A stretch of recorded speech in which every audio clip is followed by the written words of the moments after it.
Hey guys, so today I'm going to cover a couple of tips specifically for beginners on how to manage your hair and tips that will help you at the beginning of your natural hair journey. So I've written it down, so if you see me reading, don't be like, yeah, I tend to ramble, so I need my notes. I'm going to stay on track, okay? So I'm just gonna give you a bit of background about myself.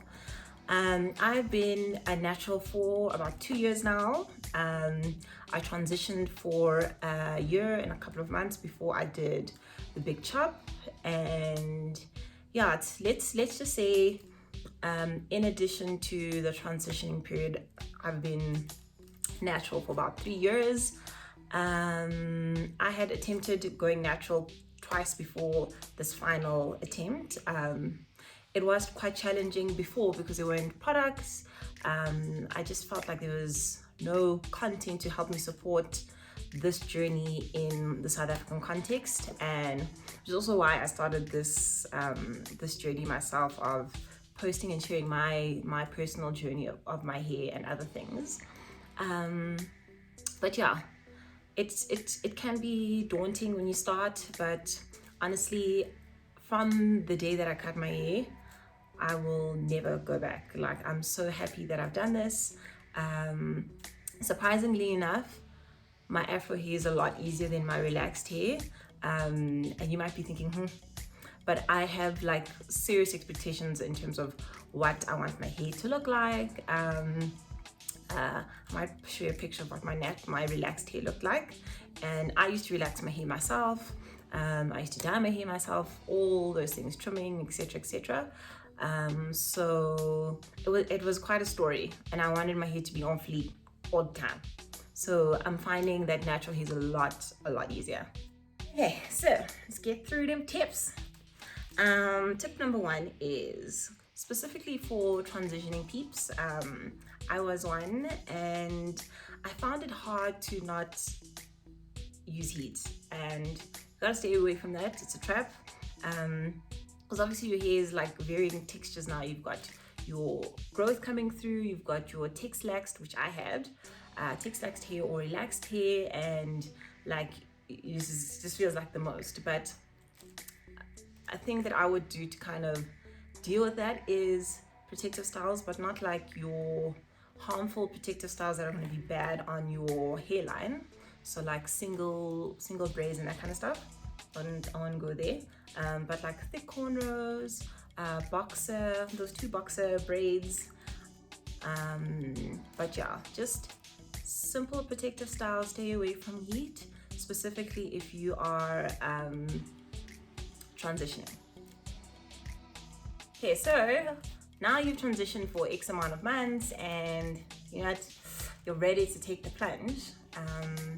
Remember that you have to do the journey for yourself. Don't let outside influence impact how you feel about this journey. So definitely tip number 2 is stay true to yourself, girl. Don't listen to that man. Don't listen to that friend. Don't listen to your mom. Listen to yourself.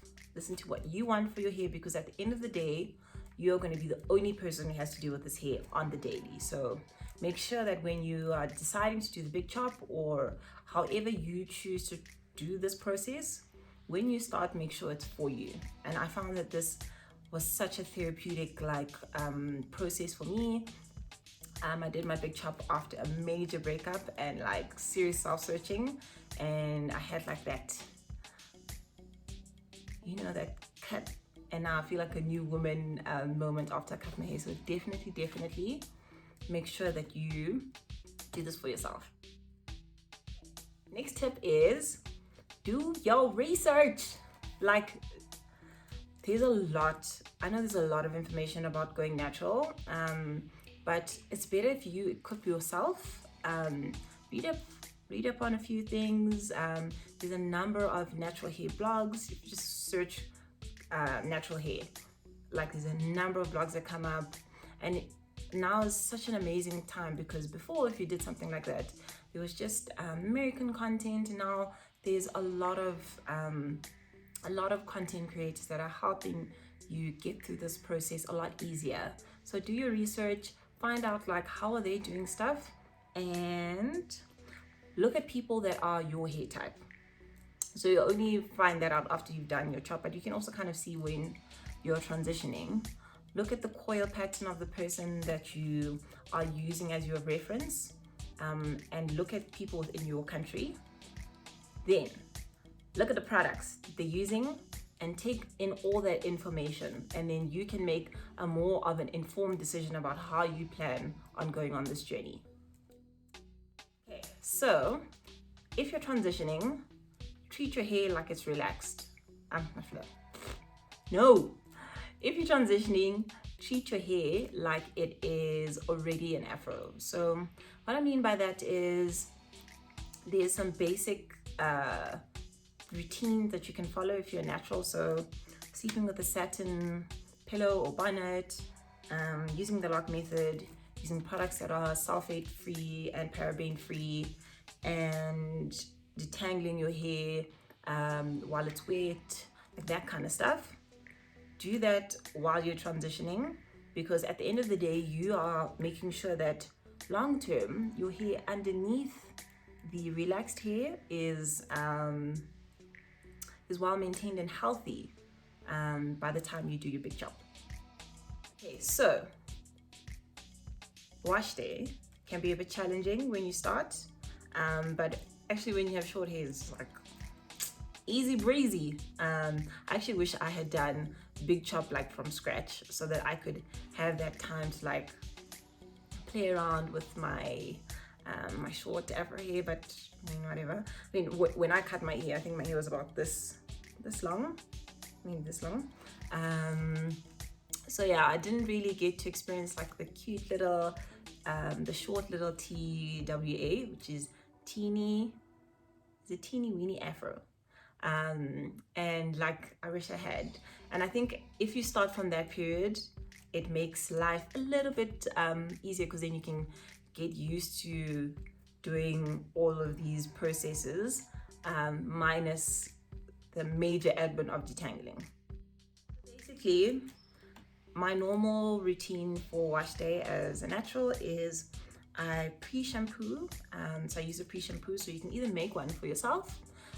So a lot of women do that with a conditioner with slip. So basically a runny conditioner, and they mix in their like 2 or 3 of their favorite oils.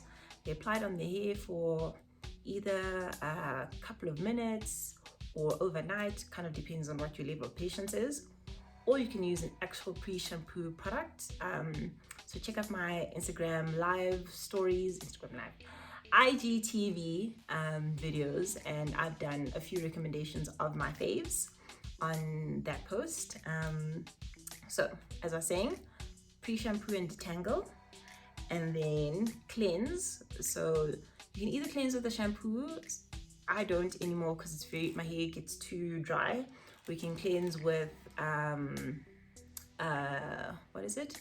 A co-wash, or using apple cider vinegar. But when you're starting, I think don't confuse yourself. Just start off with a cleanser that is from the store, so you can just nail the basics, and then later on you can evolve onto your apple cider vinegar and whatnot. Pre-shampoo and detangle, cleanse, and then condition or deep condition. So you've got a deep condition with either a protein treatment or a moisture treatment. So the only way you can determine that is, how does my hair feel before I wash my hair? If your hair feels super dry, then it needs a moisture treatment. If it's looking dull and it's breaking, then you need a protein treatment. So either or, after following those 2 steps of the wash day. And then sometimes I mix my protein treatment with my moisture treatment if it's like my hair is feeling like, oh, it's the end of the road. So definitely have to do a deep condition every wash. Okay, every single wash. Okay, don't be lazy. The next step in the routine is the lock method. So the lock method is leave-in conditioner, oil, cream. I've done a detailed video of that on my YouTube, so check that out if you're not clear on what that is. And again, you need to do your research. Gotta do your research, otherwise you're gonna struggle, girl. Trust me. Okay, so my next tip is obviously after you've been doing your research, you're watching videos, now you've potentially bought a few products. So look at what treats your hair well, and you'll only be able to determine that if you pay attention to how your hair responds to a product. So all depends on what you want to buy and what your budget is. So start off with a few products, monitor them after 2 or 3 weeks, and if you're not seeing a positive response to your hair, you must start looking at which products should I potentially look at differently or replace. A lot of the times you'll actually be able to see instantaneously that, oh, this product is not the one for me. And when that happens, just give away the product. Don't keep it, don't use it until it's finished, because then when your hair starts breaking, you're gonna be frustrated and hate being natural. My hair's a lot of maintenance when it's actually not. You just have to use the right things that will make your hair flourish, okay? So you need to invest in some tools that are going to get you through being this process. So these are my faves. Not faves, these are must-haves. Okay, so I'm going to start off with the original gangster, the Afro comb. You need this, especially when you start short. This just will make life easier for you, when you start short. But it's great for like loosening your twist outs, and yeah, it's just like, it's also really cheap. So get yourself an Afro comb, a detangling brush. So I use either one of these.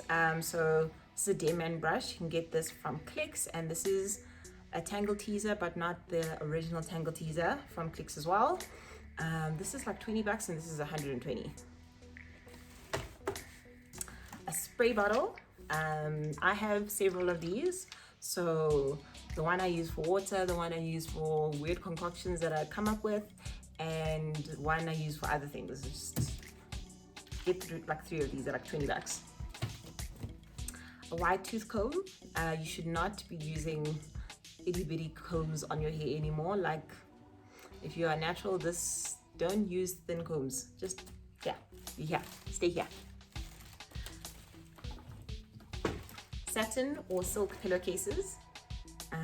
So I used to sell, I'll be selling again, but there's a lot of people selling silk pillows.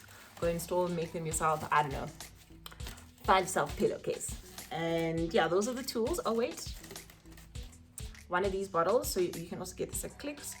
This is like from an old product that I had, and it's just a nice place to kind of mix up your favorite essential oils. So I have a mix of grapeseed oil, olive oil, tea tree oil, and avocado oil in here.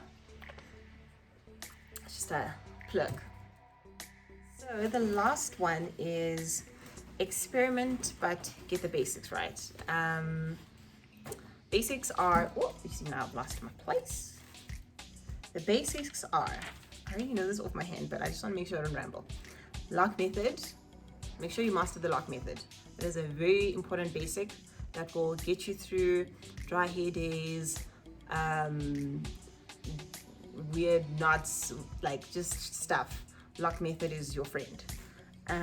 Ingredients. Read the ingredients of the products that you're using. Don't be using parabens, don't be using sulfates. Like, that's what people tell you, just don't do it, okay? And detangling. Don't detangle your hair while it's dry, detangle it while it's wet. And detangle it, I wouldn't say when it's wet, detangle it when you have a product that has slip on your hair. So something like a pre-shampoo or a conditioner. Not like a deep conditioner, but like a conditioner, okay? And I think I'll close off with the most important tip, which is being patient with yourself, being honest with yourself, and make this journey your own. Don't compare yourself to anybody else, because all of our hair is different. My hair is different to the next natural. Even somebody who has 4C hair, low porosity, their hair grows different to mine. They have different densities. Like it's just, hair's very complex. So run your own race, stick to your story, don't compare yourself to anybody else. And honestly, if you stick to those basics, the steps that I've covered, you should be fine. But other than that, like, if there's something else you want to ask me, just DM me, message me. I'm always open to answering questions while I have capacity. And yeah, let me know if there's anything else that you'd like me to do a video on by commenting below. Thank you for watching.